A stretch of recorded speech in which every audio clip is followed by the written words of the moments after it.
That is official. We are live. Hello, everybody. It has been, I think, long overdue, as our sweet little boy's shirt says, worth the wait. We hope you guys feel that way. Since we have just gone live at all, like I think any sort of a live. We haven't done so in a long time. I think I went live a few weeks ago with this little guy, and so we have had such a blur, I think, of a couple weeks, which if any of you are parents that are watching or beginning to watch, the first couple weeks with your new baby can be just surreal and crazy. And as we've just been going through our beautiful new normal, our new life here in Belgium during Corona times, we finally wanted to sit down and tell our birth story. And so, so we're thankful. We're thankful that you guys are coming here to watch. We want to kind of take you guys from the beginning and give you guys all the nitty gritty juicy stuff. You guys know me. I've been pumping it up. I've been putting the pictures up that you took, baby, that are just like in your face. R-rated? Not the R. Well, those are for our private collection, but it's not the baby making story. Well, as far as I know, we don't have footage of that, but we may have to talk about that afterwards. Okay, I was like, that'll be for another episode. Oh, I love it. There's 27 people so far joining us. Awesome. And my mom just said, love and miss you guys. Can't wait to meet Mason Brave. We so feel that way, Mom. And that's actually a great segue into how we want to begin. Two things is, one, make sure you guys, if you have comments, if you have questions about our birth story, who we are, how we got here, how he got here, just let us know right here in the comments below. And then speaking of my mom not meeting her grandson yet, that is because of this Corona times, right? You know, crazy times. Crazy. We've all been affected. We've all just been kind of, I think, thrown in a whirlwind, you know, kind of looking at our lives differently, taking a step back and making decisions maybe that would be a little different than the way we would normally do things. And I had so many people ask us, you know, oh, wow, you guys are giving birth, Corona's happening, house birth or home birth? Oh, Corona, right? That must be why. Well, too many people not know you. Not know me, I guess, that well, and it's something I haven't really gotten a chance to talk to until recently with being pregnant, is I've actually wanted to do a house birth, a home birth, until since I was 15. Whoa. By the way, guys, and really quickly, I just want to make sure, I just saw someone say they can't get sound. I'm not sure if that is your computer or not. I think it might be wherever you're listening, because our sound is on. So there we go. Awesome. So anyways, I am 32 years old now, and I originally wanted to do a home birth ever since I was 15. And I think many people would be like, why were you thinking that at 15 years old? It's mostly because when I first moved to Florida, I started watching cable for the first time in my life. We lived in a country town in upstate New York, didn't get cable.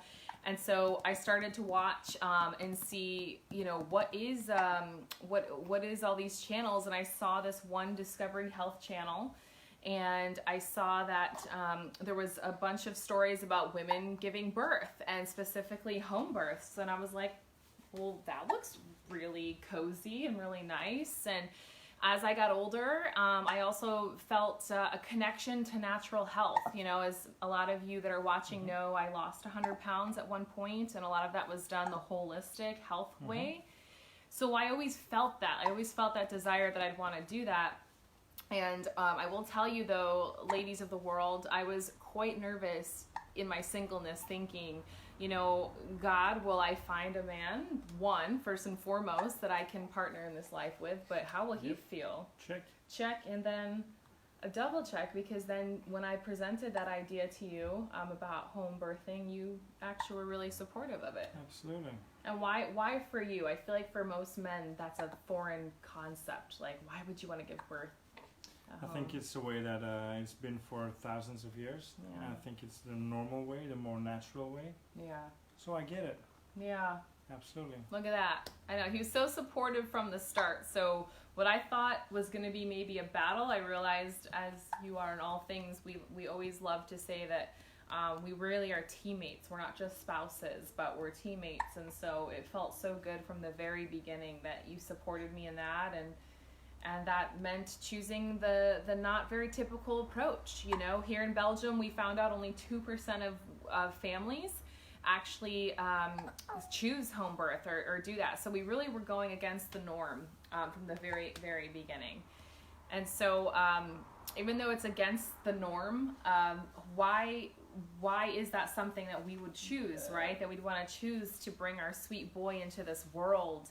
And as we discovered further when we started looking into what it would take to have our boy here at home in Belgium, we realized that it was just nice being able to control the atmosphere, you know, that you were in. There's so much, not in every hospital, but a lot of stories that I would hear. I listened to podcasts my entire pregnancy, and I would hear stories from friends and family, and so many people would paint this terrifying story, not only of the pain, but that, you know, they didn't know the doctor that was, you know, helping them give birth, or they had so many nurses coming in and out of their room, and they had so many fears going into birth and unknowns. And I know, and I fully know now, that birth is a lot about surrender, but I wanted to be able to have as much control, I think, as we could in the atmosphere. And so that's why we really love the aspect of home birth. Because of course at first I was like, what? Why would you want to do that? Yeah, of course. Only if we absolutely for sure know that everything will be safe and everything is controlled and everything is okay and you're healthy and the baby's healthy and looking into it, and kind of makes sense.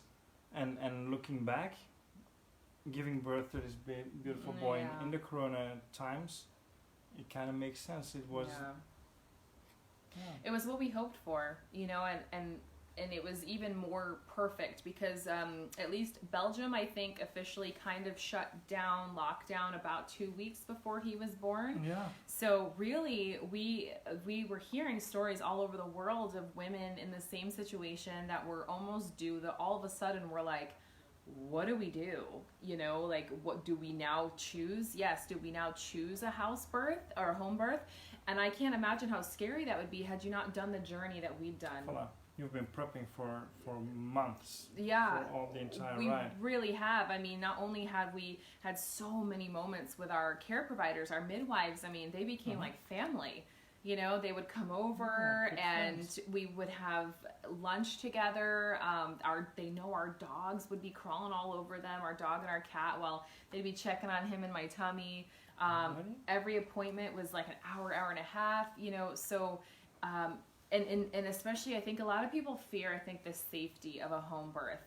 And we get that, and that was always a reality, you know, but thankfully we happen to live within 5 kilometers of like 5-6 hospitals, maybe. Yeah. Maybe even will do, right? One of those will do. And we actually partnered with 2 of them. Like, we did some of his ultrasounds with one, and another one, since he was overdue, he didn't want to quite come out of mommy yet. He was really tempy. We had another test. So all that to say, we definitely were safe. We went into it with a full confidence, I feel, moving forward. How long would you say he was overdue, though? He was a week overdue. Okay. Maybe I could say years overdue, but... Excuse me? Years. As in, I waited for him. We both waited for him for so long. What's up, bro? Yeah. What you doing down there? Because Mason's my first, but Kim's second. And one thing that I always love to share, the first son, my son, that's right. That we like to share, though, is I think one of our first conversations or so, we both discussed that we wanted, I think the magical number was 4. And we always said we wanted 4 kids. And so we knew we wouldn't wait that long. He was still a surprise. But that's what's been, I think, really, really cool is bringing him into this world and doing it in a way that we both felt confident and satisfied. One to remember. One that was very memorable. So, without further ado, how about we get to the nitty-gritty? Clearly, I am the talker. Kim's an amazing listener. He tells me, encourages me on. in this, but please jump in, baby. Please, if you guys are distracted by my talking, just look at this right here. This cute little, perfect, amazing, angelic face that we made, huh? Yeah. So basically, once we knew he was overdue, we had to go in for some checks early on. Once we got past 40 weeks pregnant, we had to go in for a check. And here, like in a lot of states as well, or countries, you are required to be induced by a certain time, and we did not want that because that would take away our magical home birth that we'd prepped. So we began praying, we began purchasing all the things like castor oil and tea, and how can we encourage this? What can we do naturally to encourage this little big guy to come out? So on Saturday the 28th, we went to bed. I don't know why I remember this, at 10:30. You do? Yes. Okay. It's maybe it's because that's the last time I slept, you know? Yeah. And so I was like, okay, the last night that we kind of slept, because then 3 hours later I awoke with my first contractions. And ladies, it is what they say. I'm like, is this? I don't know. Should I wake him? What should I do? What did it feel like? It felt like intense period cramps, and I think it's maybe not so intense at this point. It just felt like period cramps, and when you haven't had it for 9 months, you're like, oh, okay, dang, that's coming back again, and right. So I started to feel it, and then I was thinking, do I wake him up? Do I wake him up right away? And we see all of you guys writing comments, by the way. I see you. I'm trying to read what you're asking, and I'm gonna hopefully answer it as I tell the story. Hello, Skatika. Super cute yawning. So So I woke up, at 1:30, woke him up because I knew we were having a house birth, a home birth, and we had some setup to take care of. We had everything prepared, ready to go, but it had to be installed and stuff. Yeah, it's just like you would prepare a hospital bag. We actually had one of those in case, worst case scenario, we had to get in the car or call an ambulance or something. But we also had a home birth box where our midwives completely prepped us beforehand. Everything we needed. What was in it? What did we? We needed simple things like sheets and a liner for our home birth tub, which we'll get to in a moment. We needed things to help clear his nasal passages in case, upon birth he needed some help there. I remember, setting up the birth tub. Yeah. And putting the plastic on almost anything that we had. Everything. The couch, the bed, just in case. Yeah. The lights, getting the lights out, getting the candles out. Yeah. Yeah, that's what we did right away. When he got up, we kind of went into that mode of let's just get it done now so then we can really rest. Because you never know how long it's going to take to have this baby. And they always say with your first baby, he takes a little longer. He was making shaky faces. That's when he makes cry faces, huh? That's when my beautiful husband here says that he most reminds him of me is when. Yeah. Right, want to try? Yeah. No, right now we want him to smile. So we set up the birth tub, and this couch actually was moved behind where you guys are sitting, behind the camera right now, and it opens up into a bed. So that was awesome. We had that all covered. And then basically once everything was set, it was really magical in here. It was just candles everywhere, lights were on. We started getting some aromatherapy going. Middle of the night too, though. It was 3 a.m. or so by then. So it was pitch dark, and it just had that cozy feel. And I felt like, okay, I need to just tell Kim, baby, it's going to be a long day ahead. Just go ahead and rest. He did a ton of work. You prepped food too, didn't you? Yeah, 2 meals. Or something. Yeah, because we were thinking, okay, we want food ready for us and for the midwives. Like supper and a breakfast omelet or something that's like that. true. Yeah, which I don't think you ever got to. No. Yeah. And, that's a whole other part of the story that a lot of people don't know. I didn't get to either because... Yeah. What did I also start doing from the moment just contractions? From the first second. Yeah. You started throwing up. And just emptying, just all out, just things, going like... Exactly, buddy. That's how Mama felt. Get everything out of your system. Literally, Make y'all, room for this little boy this to come guy, out. this 9-pound beautiful baby needed all the room he could get because I literally was throwing up and pooping the entire day. The entire day. Entire day. Like, I think what it is, it was like God's way of like making a joke. Playing with me because I didn't have any morning sickness with him at all. So then I had it all in one day. Yep. That was a hassle. That was a hard one. That was, I mean, really, guys, I say this lightly, but I feel like labor and pushing him out was very difficult, and it hurt. It was a good hurt because I knew that the effort was going to pay off in the end. But throwing up and pooping all day. Oh my gosh, that was one of the harder parts because the moment you need the energy the most, like I think about when I ran my marathons before labor, that was the hardest thing I'd ever done. You're eating throughout it, you're grabbing bananas as you're drinking. Guys, I couldn't even keep water down. Nothing. I remember he would strongly encourage me, baby, like no, or like small sips, or just get your mouth wet, and I'm over here like feeling like I could chug it. Yeah, you needed. And there was one point during the labor. I know we're skipping around. I'll go back to the beginning, but there was one point where the midwives, I remember, tried to get sugar in my system, and we tried to get dates. I mean. Not even 10 minutes later, a minute later, I just... Here, Mama. Yes, baby. Hi, buddy. What's up, buddy? Hi, buddy. We're here, buddy. Wow. Seems like such a long time ago, right? It does. Sometimes it does. Well, you look at this incredible boy, and he's, believe it or not, only 7 weeks old. Yeah, we know, buddy. We talking about you. What if I did this? Hold on. I don't know. He's all right. If you guys don't mind looking at his booty. There we go. Oh, he's got a little cute one. Choice, bringing sexy back. There we go. So we'll just reverse back to, so basically after he went back to sleep at around 3 a.m.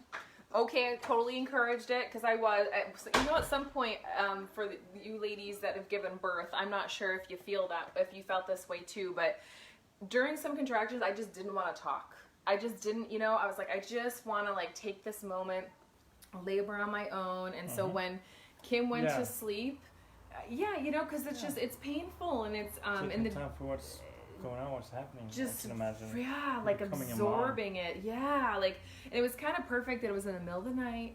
So we had peaceful music on. Yep. And I remember just pacing back and forth through our apartment. No idea. I could be telling him I did backflips, and he would have no idea. I believe you.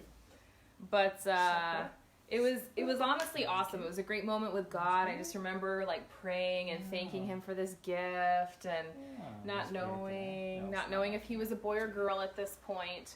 And then all of a sudden I think around 7, 8 a.m., Kim gets up and we decide, what I remember next is we decide to go for a walk.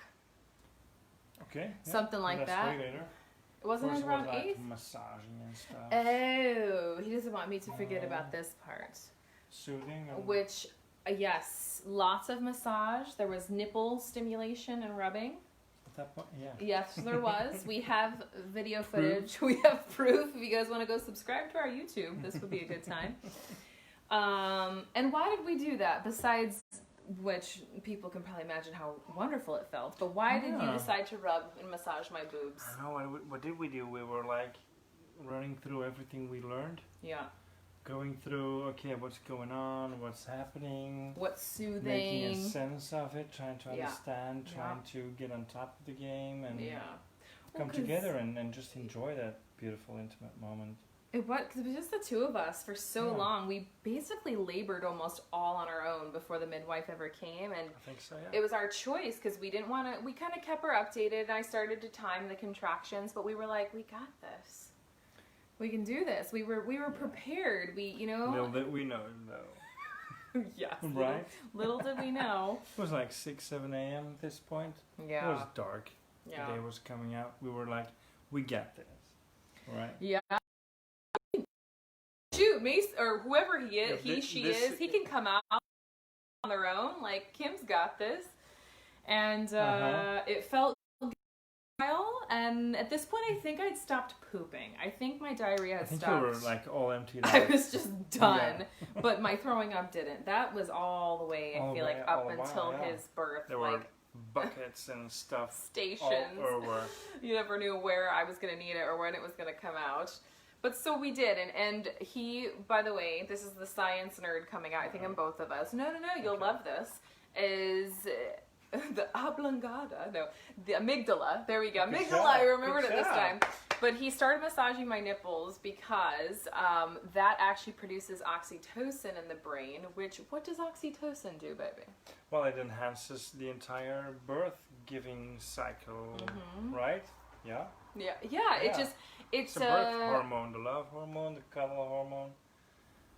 The same hormone that feels good when your boobs are rubbed or when you're making love, which the intimacy between spouses, or even just hugging your child or hugging a relative or getting your rubbed or something. That same chemical is released, and what's great is it actually encourages contractions. Yeah. And it encourages the birth process. So clearly, uterus, the shrinking of the uteri. Wait, no, I only have one uterus. Yeah, thank you. I think I only have one. But you know, all of that plays together in helping your baby come down. And when you're in labor, you don't want to be in it forever. Even as much as you try to make it an enjoyable experience, it is very challenging, and you want to meet your sweet baby. And so then around, 8 or 9, we went for a walk. We went for a walk. I was still able. We took Humphrey, our first child, our little dog, and we then went ahead and walked up and down the street. I was still feeling good, having to pause every so often. The contractions were getting closer together, and then we might even have to just instigate a breastfeeding demonstration here. You think so? Ols, I'm gonna try to hold them off. Is America ready for that? Right, I know. Blur your screens now. But then we live on the second floor, so I was like, okay, I can still make it up and downstairs. And then we got back up, and I think around 11, our midwife came, or we asked her, because we finally were to 5 minutes apart, 1 minute long. And so we're like, okay, we need to move this along and hopefully get her here. And then we had 2 midwives. Hi, baby. He's just staring up at mommy. I got such a crush on you, too. Yes, I do. And so I guess our main midwife came. Her name is Mishu. And right away she could tell I was struggling as far as just the throwing up. Like I was really, by this time, I feel like losing energy. Wow. I was not looking very good. I wasn't feeling very good. You still look good. Oh, thank you. At this point, I think my clothes were all off, almost. Yeah. I had my nightgown on for a while, and we did the baby mama dance. Yeah, we had that covered. I had that check. And then when she came, I remember laboring in the kitchen sometimes, and I was like leaning over the counter, and she gave us a tissue with some aromatherapy oils, and maybe he misses the camera. He's like, wait, where is everybody? Let's take it off. Yeah. For a little Mason show. Some nudity on the... Yeah. Is that okay? I think, we'll see if they block us. You ready, buddy? While you do that, he's smiling. I think this is good. This is what he wants. I love all of y'all for still sticking with us, by the way. We're about halfway through, because then once I'm my midwife prepares the aromatherapy oils, I'm breathing them in. Contractions are getting more intense, and I finally believe I demand the bath be put up. You were taking showers at that point? Well, because it was getting so painful and I was choosing to do a natural home birth, I was like, okay, so the bath is getting filled up, but in that moment I was like, I can't just keep pacing anymore. I need something else. And so I decided in the back of our house, we don't have a bath. That's why we got a home birth bath, but we have a shower. And so most of it I labored alone, my choice, because here Kim and the midwife were, what were you guys, like going back and forth? Getting everything ready and just trying to get the bath going. Filling up the bath. Just filling up the bath as much as we could. Did you do it with buckets? At some point, yeah. Everything, whatever we could find that could contain water. Yeah. Put them on the stove and now, what? Here there is. Well, ladies, exactly. Right? Hello, ladies. Ooh. Get a look. Hey, it's perfect. We're telling your birth story, and now you're almost as naked as the day you were born. Almost. Yes, man. But, and I think you guys... were throwing up. You guys will, when in doubt, if we don't know where we're at in our story, we'll just say, I was throwing up. And while you were throwing up. And I just got done throwing up. Did I mention? But I really just commend Kim and Mishu because I was very audible with my contractions, especially because I learned that was something. When are you not, right? Come on, whatever. When would I not? When would I not? Audible. You're all doing the a good time. Job. But so I was in the shower and I just remember doing those low like growls, like oh, I wish I was that quiet. Like we sent a text. By the way, we live in like an apartment agency or excuse me, apartment complex, and we sent a text a few weeks before just to let people know, like, I'm not dying and he's not beating me up. Like, we're just having a baby at home. And I'm glad we did, because the day of, I was like, wow, like these sounds that were coming out of me, I was awesome, just like... Just awesome, no, truly. Yeah. Just, well, probably to see me in that way, or like... I mean, I discovered, and I've always thought I could handle pain well, but like that was a next level, and I had no idea that I could, you know, you really hope, you set the intention, you believe. People say breathe deeply, you know, try to breathe into your uterus, and so you try to go deeper and deeper. You do. And, what do they say? They say try to count your breaths through the contraction. Try to count your, so figure out slow breathing. Yeah. Ooh, stuff like that, right? Yeah. You know what, doing a good job, though. Good job. But I think it was like about 12 or so that you got into the top.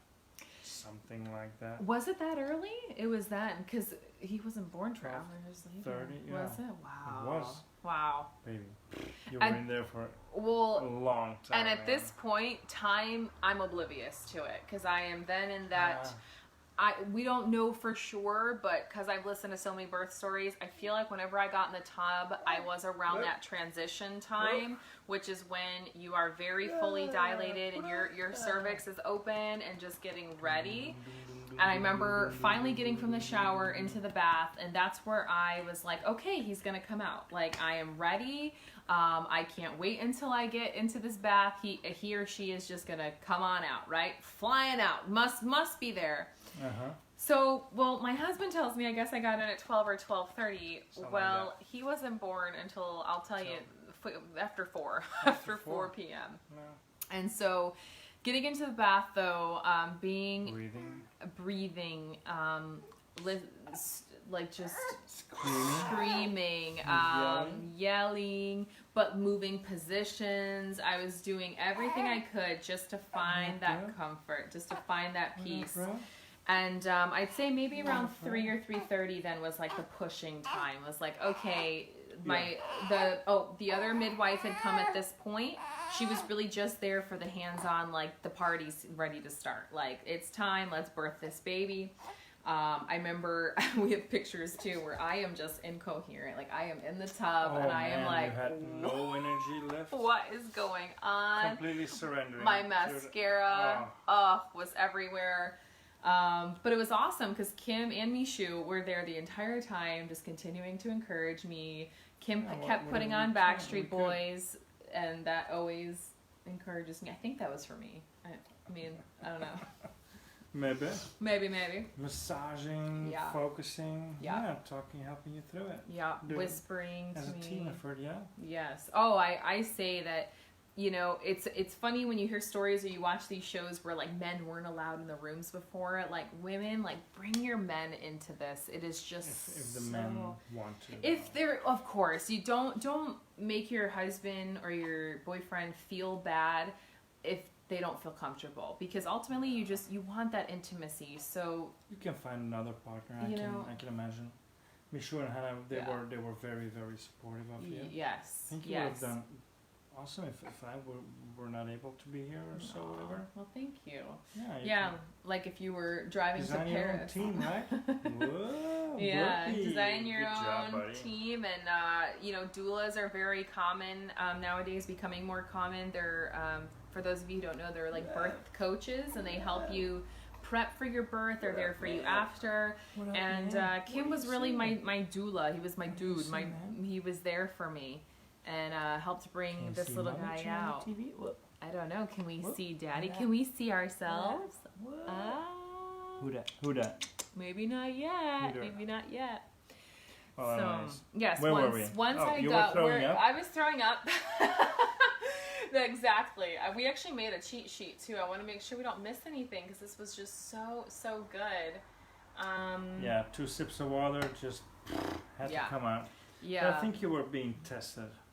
I do think too. You were thinking like, oh, I gotta be strong. I gotta be, you know, this warrior woman. I got this. I'm gonna give it my all. But then at some point you were just empty. There was nothing for you left to give but to just surrender. And let your body do just what it is designed to do ourselves. I don't know. Yeah, I believe God made our bodies this way, and it's funny because I don't think we've really talked about that much, but I felt that too, guys. When I was laboring, it was like all my prep. In a way, it went out the window, and just that, I mean, I couldn't have anticipated that I was going to throw up and have diarrhea the entire day. The entire time. And I will tell you, the thought of if I was in the hospital, could they have given me something for it?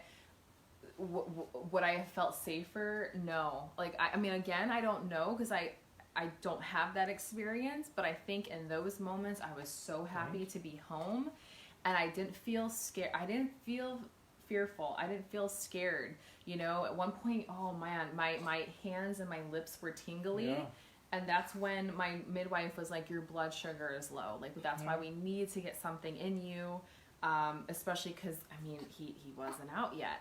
So we did a lot of that when I was in the bath too, just and trying to give me baby sips of water, or I think we had like some energy drink or a hydrate drink in there to try to give me something. Trying it all came out. It all came out. So, but eventually he did too. A couple of seconds, and then and then it was the question like, okay, Shaike, the bath is not working out. Maybe you should try this tool. Which I think is one of the most shocking things that people have heard from us. Is not only was I puking and throwing up and pooping the whole day, but is this family who prepared for a home water birth didn't actually have their baby in the water. Nope.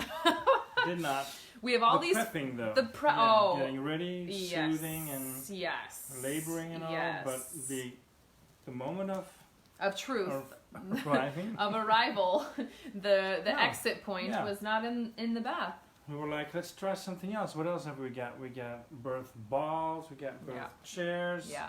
You can lie on the couch and try different positions. And that, I was like, nope, Kim. I can't move. I moved, just so you guys know, in the bath, it was big enough for me to at least flip over, and I tried several positions, and I did push a lot in the water. Oh, big time. And so, and that's what Kim means, like, we realized it wasn't working. Whoop. So there was one position in our birth class in Brussels. I remember us both, like, way before, like, pre-labor, we were like, that sounds cool. That'd be cool to try. By the time I was like I was just done. I didn't want to think about crawling out, getting out of bed, and putting my leg up. Even sounded like too much effort. I know. So we was like, come on. Yeah. Get out of there. Get on this chair. So finally, it really did. It took a lot of, I think, encouragement from both midwives and Kim. They encouraged me to get on this birth stool. It's like a chair that has a hole in the bottom so that baby can come out. So midwife's hands can go in. Yeah, you can sit up straight. It's a better exit. Yes. Dingeskin. Helps gravity, I feel like, do its job. Thing, and was more comfortable for you, I think, in some way. At that point, it was. It was almost what Kim noticed, and at that point, I had no idea to this fact, but Kim said, yeah, baby, you were in the pool, and it was almost like you couldn't grab on anything. Yeah. There was nothing solid. You kept sliding away in the water. There was... Yeah, it wasn't comfortable. Yeah, where in the stool, you can imagine, even like on this couch, I can push off the ground right now. So I think with this stool, it was like I just remember feeling very like... Yeah, you could lean into me. I was behind you. Standing behind you, helping you through it. Yeah. So it felt a lot more, I think, in control. There was so much in birth. I can't control when the contractions were coming. I couldn't control how he was moving into the birth canal, but all I could control was that energy I brought to it. And so finally, we were in the birthing stool, and it wasn't like 1 or 2 pushes. I don't remember how many. 15 minutes or so before he came out. But it did give like the midwives, it gave them a better view. They were more, quite literally. They were more like, okay, try this and try to focus your energy here and there and. Yeah. Oh, we definitely got to answer that question. Yeah, big you time. see it? Okay. But so true. I mean, it sounds a little R-rated, but like my midwife was able to literally stick her face like down, and instead of trying to look and peer through the water, see what's going on, she was able to be like, oh, well, his head is there. Or, at one point I remember her saying, Cheyanne, like, his head is there, reach down and touch it. Like, he's there. I can see what part is there. Go for it. So, finally. Did that encourage you to push through, or to like, say like, okay, no, Hufkes, we're almost there? Yeah, because when I was in the bath, I remember at least 4 of my pushes, I could not believe a baby's head did not pop out. I was like, there's no freaking way. I just pushed that hard and nothing happened. So, and because they couldn't really tell me, I do remember my midwife saying, breathe down. I was kind of breathing more out, expressing out, where when she kind of made this mental connection, but also physical, like, should I breathe down? That's when we started to see progress. Yeah, and longer. Yeah. Just that. Longer. Just that half a second longer. Oh, you're right. I forgot that too. I remember, this is where I kind of felt a little weak for a moment, because continually my midwives were like, honey, like, or they're like, you've got to push longer. Like, so say like a contraction, I would go, and stop, as opposed to no, push all the way through. All the way through. And I think I was just exhausted. Right? I just was. You were. Empty. Oh, I've been pushing for an hour, I think, to at least 2 hours. And so finally, when we were in the birthing stool, at one point I remember, and I know many moms have this same story, is the head is delivered, and he was in the OA position, the head was coming out. It was perfect. Like, his head was coming out, and all we saw was the hair. But then the midwives are doctors, right? They have to say, well, wait. And you're in this point where you're like, okay, baby's head's out. I'm almost there. I just want it over. And you got to wait for one more contraction to slowly have them come out the birth canal. So that's what we did. And what's amazing about, our story is we did not know the gender until his birthday. So I remember the midwives catching him and putting him immediately on my chest, immediately skin to skin. I was naked at this point. Idea. He was naked. They cover him with a burp cloth, and they did not say his sex. I remember being like, wait, is he a boy or a girl? Yeah, and what is it? What is it? And Kim's behind me, and they were like, hold on. What was more important to them was making sure he got breathing and making sure he was alert. You're good. Mommy's good. Baby's good. Everything's good. And then I remember peeking myself. I remember looking. You do? Oh, yeah. I did. Because you didn't? No, or you don't remember me doing it? No. Because I remember pulling up the burp cloth and seeing a huge set of balls, and I was like, yes! That's my boy. Good job, buddy. Good job. I just was like, wow, it is a boy. And, I'd gone back and forth a little bit during the pregnancy, but I overall always felt like he was a boy. Yeah, you did. I did, right? That. I did always really in my gut think that. I think what's funny is you told me that after, or the moment he was born, you saw his face. You thought he had a girl face. I thought so. Hey, it's a girl. I mean, look at this face, right? How can a boy be this pretty? He's just beautiful, right? Shy. No, that's a compliment. He's just gorgeous. He has these amazing features that I feel like he's only grown more into. Aw, you too, baby. The best features. So yeah, so after he was born, right? I was throwing up. Yeah. I was throwing up. No. At this point, thank God that the puking had stopped, and that's when my midwives kept encouraging me. And it's like almost anything that's labor related, is it will only be done when your labor's done. And so thank you guys for all the comments about him. By the way, we are just so blessed. And so. After, what was really cool is after he was born, within minutes, we were both back in the tub. 2 minutes later, hey, get back in the tub. Get back in. Yeah. And so that's why a lot of people, I think, are confused. They're like, wait, your photos show you guys in the tub. Like, wasn't he born in the tub? Unfortunately, probably. Baby number 2.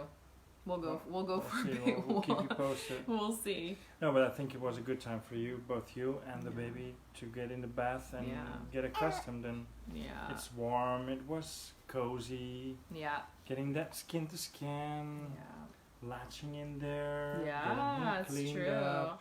And we kept having, the midwife was pouring water on him, and he was so content. So, I remember us being like, he's so chill, like he wasn't crying. He was just like he is now, looking around, alert. You also were still connected at that point? Yes. Yeah, we decided to delay cord clamp, and we decided that was important so that we could still stay connected and he can get those last full pulses from mommy through the cord. Dingy dingy. And then I think about a half an hour after being in the tub, we helped for the afterbirth. The afterbirth and the rest of the post-birth procedure. Mommy. So what's awesome is since we were in our own home, we went right from bath, which was here, to then this couch, which was over behind the camera. We could just lay down. Oh, I didn't have to worry about nothing. And then we got there, and it was time for the placenta to come out. He was latching at that point. He was. He was already breastfeeding. Midwife helping you. Yeah. Helping both of you. Yep. One midwife was kind of up by my breast and kind of making sure he was latching, checking out how his mouth was, checking for a tongue tie, making sure he was okay physically, making sure he was getting some color, he was breathing okay. Where the other midwife was delivering, my placenta, and I found it to be very uncomfortable and very painful. Yeah, and when it was born, we finally discovered that our sweet boy here, who was above average in weight and length, he came out in a great OA position, which means his chin and head were tucked down, the back of his head was coming out first. Instead of what a lot of babies do, they turn naturally at that point. He did not turn. He decided to come out full linebacker position first. So he came out with both his shoulders straight on. So, which means he gave me a little present. I tore. Something to remember. Yeah, in 3 places. And that was unexpected. But again, our amazing midwife team immediately saw it and went right into action. And while I was breastfeeding, one midwife was down there and she gave me an anesthetic. She stitched me up and, It was just one, was it one dingus-scale? No, 3. There was 3. There was 3 tears. One was pretty... Tears, but I mean, like, how do you say that? Stitches. 3 places, okay, yeah. Wow. So I don't actually know how many stitches, but it was 3 places. So it could have been 6. She could have done, I don't know. I remember her saying 1. Okay. Yeah. There was 3 places she stitched, and now we're 7 weeks postpartum, and we've had our checkups, and they all healed very well, and thankfully everything's good. But I think that was really the most surprising of the day. You don't know until the moment's here, like what's going to happen. and how that's all gonna go. And then I think, let's see, then it was time to cut the cord to officially sever our tie. And Who this did that? is also something I had never planned or expected. I actually cut the cord. I did. Why did you do that?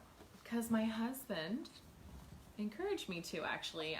I had always been very traditional, thinking, oh no, the daddy cuts the cord, and we talked about that, and that was actually something that was on our home birth questionnaire. Our midwives had prepared this awesome pre-birth, like a birth plan, and we had talked about it, and Kim said, Mommy should do it. Yeah. And why did you say, like, why did you think it would be a good idea for me to do it? I think that as a mom, you've been growing him inside you for 9 months, and now you have to share it with the world, not just with me, or you have to give life and release him, let him go, and just literally sever that tie. Yeah, I think it's a beautiful symbolical thing to do, to go like, hey man, now you're your own person into this world. Yeah. So I couldn't argue with that. That was such a beautiful reasoning, and and since he wasn't, glad you did that, looking back. I am. I think it was more important to me if you had wanted to do it, but since you described it in that way, I couldn't wait to share him with the world. We both have waited so long for more kids, but I also have always wanted my kids from the moment they were born to be raised to be big lovers, to be children and then adults that will put smiles on people's face. And so I thought, what a beautiful symbolic way that as I now begin to share him with the world, I am the one that cuts that. Yeah. Okay. Yeah. And speaking of cutting, one question came in and asked about another type of cutting that happens with baby boys. We had someone, and actually several people have asked us if we plan on or if Mason was circumcised. Supposedly it's a common thing in America, right? As far as I know, they do it to every boy. I mean, I'm sure you can say no, but I think if you have no apprehension, it's like automatically done. We chose to not, it just is not done. We didn't even really ask to not have it done. Our midwives were like, oh, we don't do that. It's not as much of a European thing, maybe not a Belgian thing, for sure. Yeah. So he is not circumcised, and he will not be circumcised. Nope. And he seems very happy to have it all. Yeah.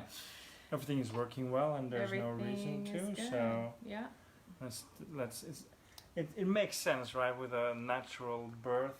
That we wouldn't do anything to try to intervene or to, as natural as possible. Yeah, that's what we did. And speaking of natural, I think about the end of his birthday.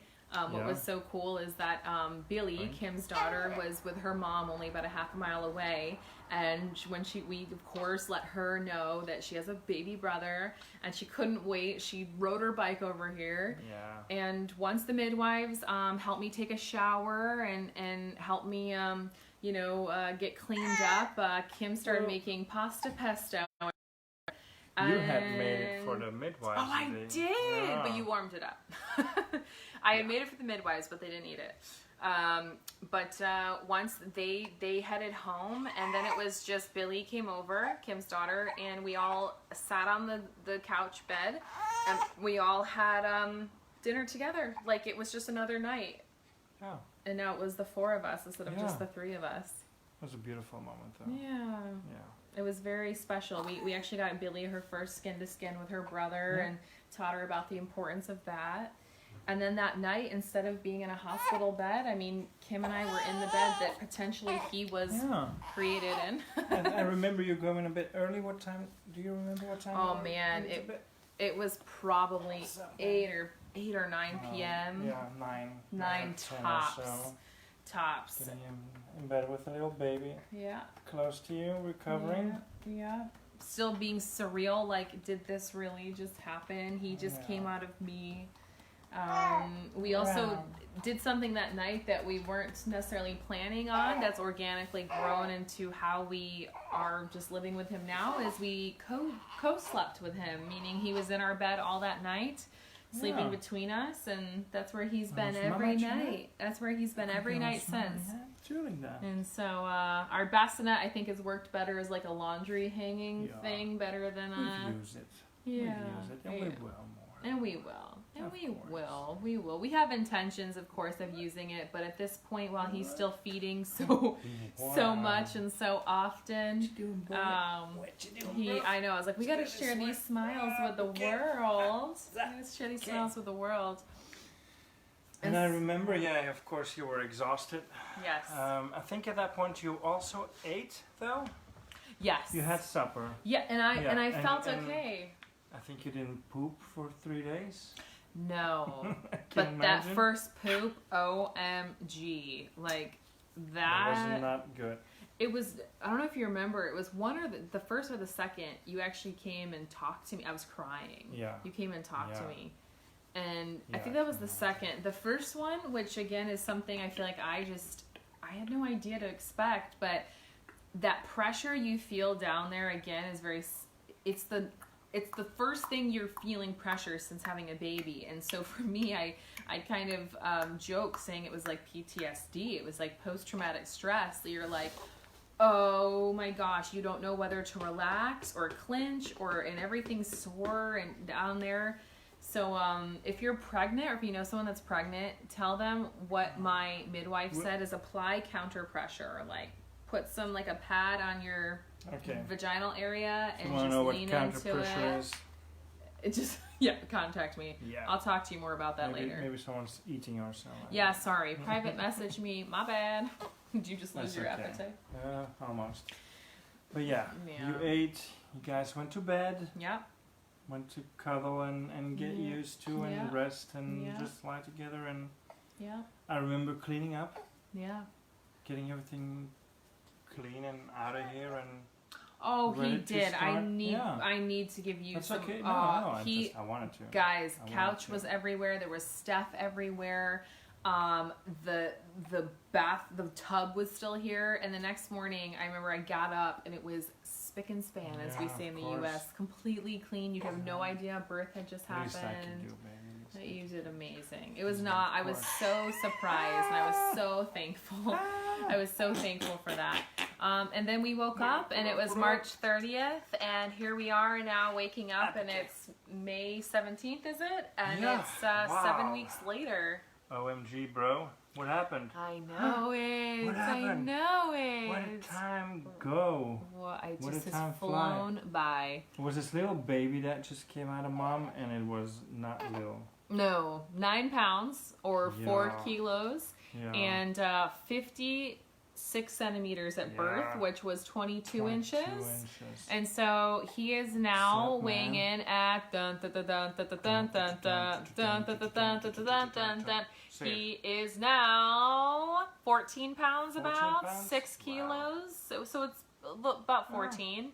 And then he also is now about 59, almost 60 centimeters. So he's about 2 feet now. Very long, very strong, very typically very peaceful. As you guys can see, he's a boy on the go. He's always lifting his head up. He seems like he can't wait to just get moving and going. And so we're very thankful. We're thankful that was our birth story and that we had this beautiful baby. What a ride. A day to never forget. Yep. 29th of March. 29th of March. Was also your... Oh, it's my mom's father's birthday. Yep. So Joe Stoller Sr., he has not been with us since 1992, but here we go, 28 years later, a beautiful baby boy born on the same day as his great-grandpa. Yeah. What a great way to remember. Almost 100 years later? Yes. Almost. His grandfather, my grandpa, was born in 22. So almost 100 years, 1922. Crazy, right? And then Kim turned 40 exactly a week before Mason Brave was born. Yep. Best birthday present ever. Yeah, just a week late, but now it's good. They both have their own birthdays. Yep. Which is great. And his name, a lot of people have asked us, we chose Mason Brave. Yeah. Hey. And has he grown into it? Oh, yeah, I love go ahead. it. I love all these comments. Mason. Why Mason? Mason. Well, Mason we love because Okay, it maybe you means should to make. Oh yeah, okay, go ahead. To make. To make. To make. To make. And I love it for another reason. It also means like bricklayer. Yeah. Which in Belgium, where he was born, there's brick everywhere, and it is, I think, the staple of all the buildings. Yeah. And when you say it, I think in a very, I say, European way, you could say like maison, like my son. It almost sounds like, and brave. But yeah, of course, Mason. Bricklayer, to make stuff, as in Clayman, make stuff with the Clayman. Yeah. The word to make is derived from the word Mason. Yeah. And actually, Shai wanted to call him Brave all along. I did, but I was okay with keeping it a middle name, especially because I came to love the meaning of Mason, and I think when you put Mason and Brave together, and especially in these Corona times that he was born in, he is already brave, and he'll have to continue to be so. And we're just brave little boy. We're just blessed to have this brava youngin here. Maybe that's what the world needs, right? A little bit more bravery in all of us. That's right. Let your light shine, you little man. And then there's also Lent. Yes, Lent, which is my maiden name. Yeah. And so we want to give all of our kids, actually. So any future Cleymans, any future kids that come after little Mason Brave here, we are going to keep that tradition alive and keep Lent maiden name? Is that your maiden name? That's how we say maiden. Yep. Maiden. Yep. My surname from when I was not married. What? I decided to take Kim's last name, which is not common here actually in Belgium. Most women, even his mom's generation, kept their father's name. My grandma neither. Right. No. Wow. No. Okay. So it's very special that I actually will have the same last name as my children. Here it's very common for moms not to have the same last name as their children. So where is the lichtjes? What's up there? And I know a question we get a lot, this is not part of our birth story, but Mason we are aiming to have him be to speak 2 languages. And so very often, right now he's speaking baby taal. And but he will be speaking English and Dutch for sure, ideally. And right now he's just being a sponge to all the things. As you guys can see, he's very alert. Yeah. He's always checking things out. What's that? Where? What the? So before we end things, before we end things, please get in any of your questions. I'm going to look right now, see if there's anything we've missed. If you guys are curious about anything else, let us know right now. Yeah, please reach out. Thank you. Yes, and please reach out and let us know if there's anything that we can help you with. This has now not just been a part of our story, but it's a passion that's turned into a purpose-driven next step for us. You know, we're starting to help families with their natural birthing and natural birth planning. And so truly reach out. We're going to get this little boy a little extra love. And but we love you guys. Thank you guys for listening to our birth story. Thank you so very much. Man. Yes, so much love from the Cleymans here in Belgium. And have a beautiful rest of your weekend. Bye. Stay safe. Stay safe. Stay healthy. That's right. And keep on loving and living.